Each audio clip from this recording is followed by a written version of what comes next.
രാഹുൽ, കഴിഞ്ഞ ദിവസമാണ് തിരുവനന്തപുരം വിളപ്പിൽ ശാലയിൽ നിന്ന് വളരെ ദൗർഭാഗ്യകരമായ ഒരു വാർത്ത നമ്മൾ കേട്ടത്. മതിയായ ചികിത്സ ലഭിക്കാത്തതിന്റെ പേരിൽ ഒരു മധ്യവയസ്കൻ മരിച്ചിരുന്നു. ഇതുമായി ബന്ധപ്പെട്ട് പുറത്തുവന്ന റിപ്പോർട്ടിൽ ചികിത്സാ പിഴവില്ല എന്നാണ് ആരോഗ്യവകുപ്പ് റിപ്പോർട്ട് നൽകിയത്. എന്നാൽ നിയമസഭയിൽ ആരോഗ്യമന്ത്രി വീണ ജോർജിനോട് ഇതുമായി ബന്ധപ്പെട്ടുള്ള ചർച്ചയിൽ പറഞ്ഞ കാര്യങ്ങളാണ് നമ്മൾ ചർച്ച ചെയ്യാൻ പോകുന്നത്. എന്തുകൊണ്ട് ഇങ്ങനെ ഒരു സംഭവം ഉണ്ടായി എന്ന പ്രതിപക്ഷത്തിന്റെ ചോദ്യത്തിന് വീണ ജോർജ് നൽകുന്ന ഉത്തരവെന്ന് പറയുന്നത്, കഴിഞ്ഞ UDF-ന്റെ ഭരണകാലത്ത് നിങ്ങൾക്ക് ഇന്ന പിഴവുകൾ സംഭവിച്ചു എന്നാണ്. അപ്പോൾ അവർ ഉദ്ദേശിക്കുന്നത് ഈ കഴിഞ്ഞ 9.5 വർഷക്കാലം ആരോഗ്യവകുപ്പ് വളരെ മികച്ച രീതിയിലാണ് പോയത്. പക്ഷെ അതിന് മുൻപത്തെ ഉമ്മൻചാണ്ടി സർക്കാരിന്റെ ഭരണകാലത്ത് ആരോഗ്യവകുപ്പ് കുത്തഴിഞ്ഞിരുന്നു എന്ന് തന്നെയാണ്. ആണോ?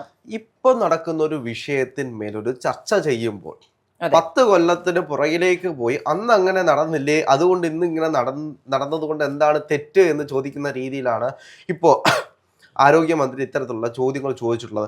വളരെ അപക്വമായ മറുപടി എന്ന് തന്നെ പറയേണ്ടിയിരിക്കുന്നു. നമുക്കറിയാം, വിളപ്പിൽ ശാലയില് ബിസ്മീർ എന്ന് പറയുന്ന ഒരു ചെറുപ്പക്കാരൻ ആശുപത്രിയിലേക്ക് ചെല്ലുന്നു. ആശുപത്രി ഗേറ്റ് തുറക്കുന്നില്ല.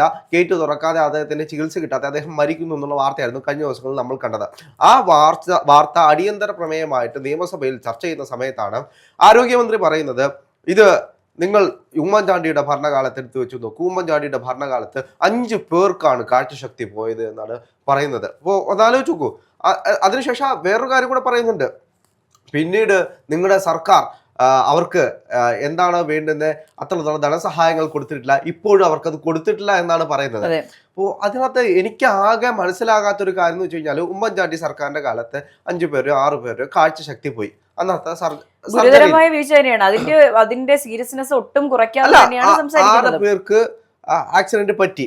അപ്പോൾ ആരോഗ്യ മേഖല എന്ന് പറയുമ്പോൾ നമ്മൾ വിചാരിക്കുന്നത് പോലെയല്ല, ഓരോ സമയത്തും എന്തെങ്കിലും സംഭവിക്കാം. അപ്പോൾ അന്ന് അങ്ങനെ സംഭവിച്ചു. ആ സംഭവത്തിന് ശേഷം ഒന്ന് എടുത്തു നോക്കൂ, ഇത്രയും വർഷമായിട്ടും അവർക്ക് അതിന് വേണ്ടുന്ന ധനസഹായം കൊടുക്കാൻ കഴിഞ്ഞിട്ടില്ല എന്ന് പറയുന്നത് ആരോഗ്യമന്ത്രിയാണ്. ഈ 10 വർഷക്കാലം ഉമ്മൻചാണ്ടി സർക്കാരാണോ ഭരിച്ചത് എന്നുള്ള ചോദ്യത്തോടെ ബാക്കിയാണ്. ഈ 10 വർഷക്കാലമായിട്ട് അവർക്ക് അതിനു വേണ്ടുന്ന ദുരിതാശ്വാസം കൊടുക്കാൻ കഴിഞ്ഞിട്ടില്ല എന്ന് പറയുമ്പോൾ അത് ആരുടെ വീഴ്ച കൂടിയാണ് എന്ന് പറയേണ്ട കാര്യമുണ്ട്. ഇപ്പോൾ ഉമ്മൻചാണ്ടി സർക്കാരിന്റെ കാലത്ത് നിങ്ങൾ എന്തുണ്ടാക്കി എന്ന് ചോദിക്കുമ്പോൾ അവിടെ മറ്റൊരു ചോദ്യമുണ്ട്.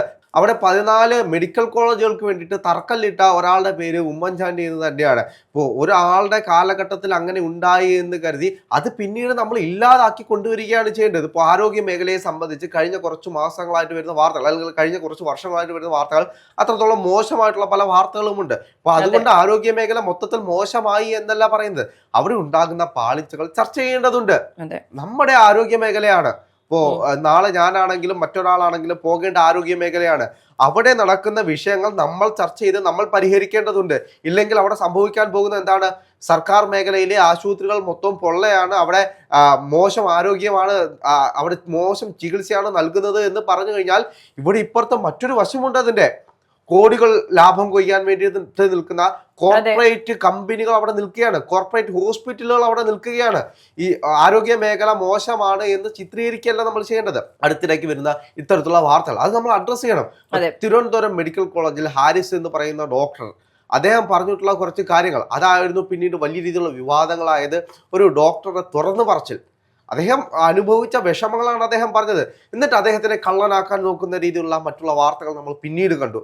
അദ്ദേഹത്തിനെ കള്ളനാക്കാൻ ചിത്രീകരിച്ച ഓരോ കാര്യങ്ങളും. അപ്പോൾ ഇത്തരത്തിലുള്ള ഒരുപാട് കാര്യങ്ങൾ നമ്മുടെ മുന്നിലുണ്ട്.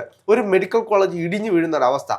സാധാരണപ്പെട്ട എന്നെ പോലുള്ള ആളുകൾ പല ആശുപത്രിയിലും പോകുമ്പോൾ നമ്മൾ അനുഭവിക്കുന്ന കുറച്ച് ബുദ്ധിമുട്ടുകളുണ്ട്.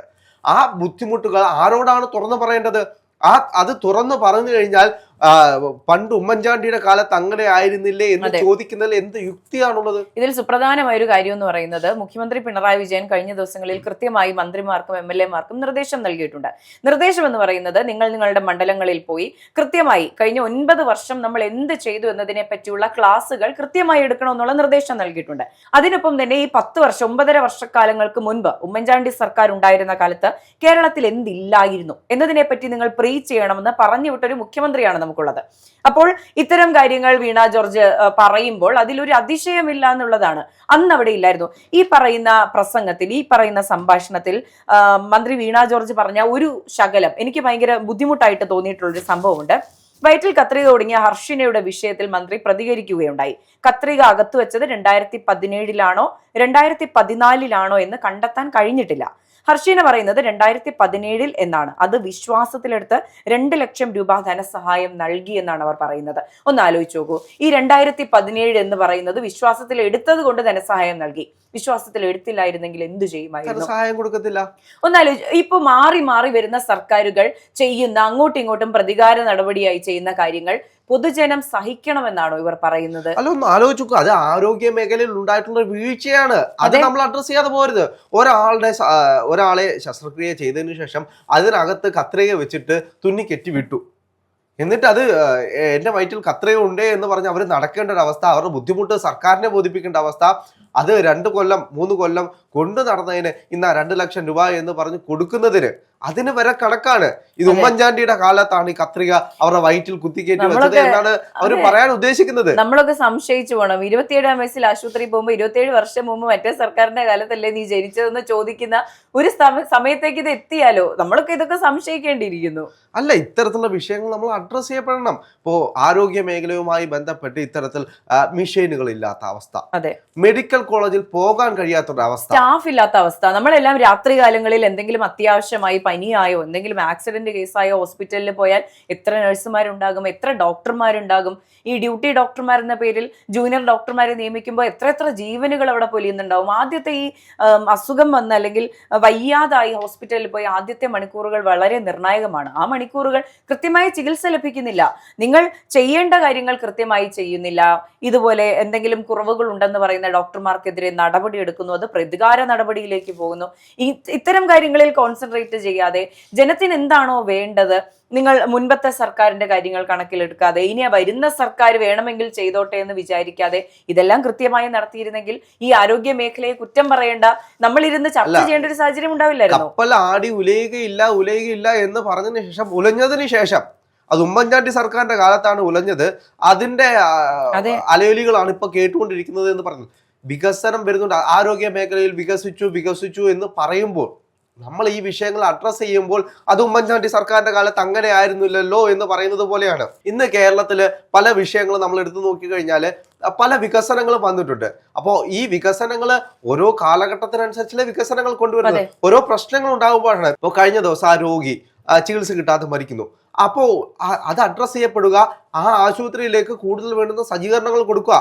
ഒരാൾ അത്തരത്തിൽ വീണ്ടും വരികയാണെങ്കിൽ സംഭവിക്കാതിരിക്കാൻ വേണ്ടിയിട്ടുള്ള പുതിയ നടപടികൾ സ്വീകരിക്കുക. അതല്ലേ വികസനം എന്ന് പറയുന്നത്. നമ്മുടെ മുന്നിൽ ഇതിനു മുമ്പിട്ട് കുറെ വർഷങ്ങൾക്ക് മുമ്പിട്ട് എത്ര തരത്തിലുള്ള ആക്സിഡന്റുകളായിരുന്നു, എത്ര തരത്തിലുള്ള രോഗികളായിരുന്നു. ഇന്ന് വരുന്ന രോഗികളുടെ എണ്ണം കൂടുന്നുണ്ട്.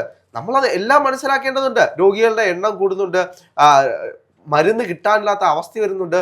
അപ്പോൾ ഇതെല്ലാം നമ്മൾ വികസനത്തിലേക്ക് പോകുന്നു എന്ന് പറയുമ്പോൾ രോഗികളുടെ അടിസ്ഥാന സൗകര്യങ്ങൾ, അവർക്ക് അടിസ്ഥാന നീഡ്, ഒരു ആശുപത്രിയിലേക്ക് ചെല്ലുമ്പോൾ നമുക്ക് നോക്കാമെന്ന് പറഞ്ഞ് കൊണ്ടുപോകാൻ കഴിയുന്ന രീതിയിൽ ഒരു ഫെസിലിറ്റി എങ്കിലും, അറ്റ്ലീസ്റ്റ് ഒരു ഡോക്ടറെങ്കിലും വേണ്ടുന്ന ഒരു സാഹചര്യത്തിലേക്ക് പോകേണ്ടതുണ്ട്.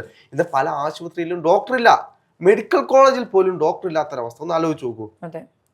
ജില്ലാ ആശുപത്രിയിൽ ചെന്ന് കഴിഞ്ഞാൽ മെഡിക്കൽ കോളേജിൽ പോകാൻ പറയാം. എന്തെങ്കിലും വിഷയമായിട്ട്, ഇപ്പോൾ കഴിഞ്ഞ ഇടയ്ക്ക് വെച്ചായിരുന്നു ഒരു കളക്ടർ ആക്സിഡന്റ് ഉണ്ടാകുകയും അടുത്ത് തന്നെ മെഡിക്കൽ കോളേജ് ഉണ്ട്. മെഡിക്കൽ കോളേജിൽ കൊണ്ടുപോകാതെ പ്രൈവറ്റ് ഹോസ്പിറ്റലിലേക്ക് കൊണ്ടുപോകാൻ നമ്മൾ കണ്ടതാണ്. അവിടെയാണ് നമ്മുടെ ആരോഗ്യ മേഖലയെ നമ്മൾ തന്നെ ചോദ്യം ചെയ്യേണ്ടത്.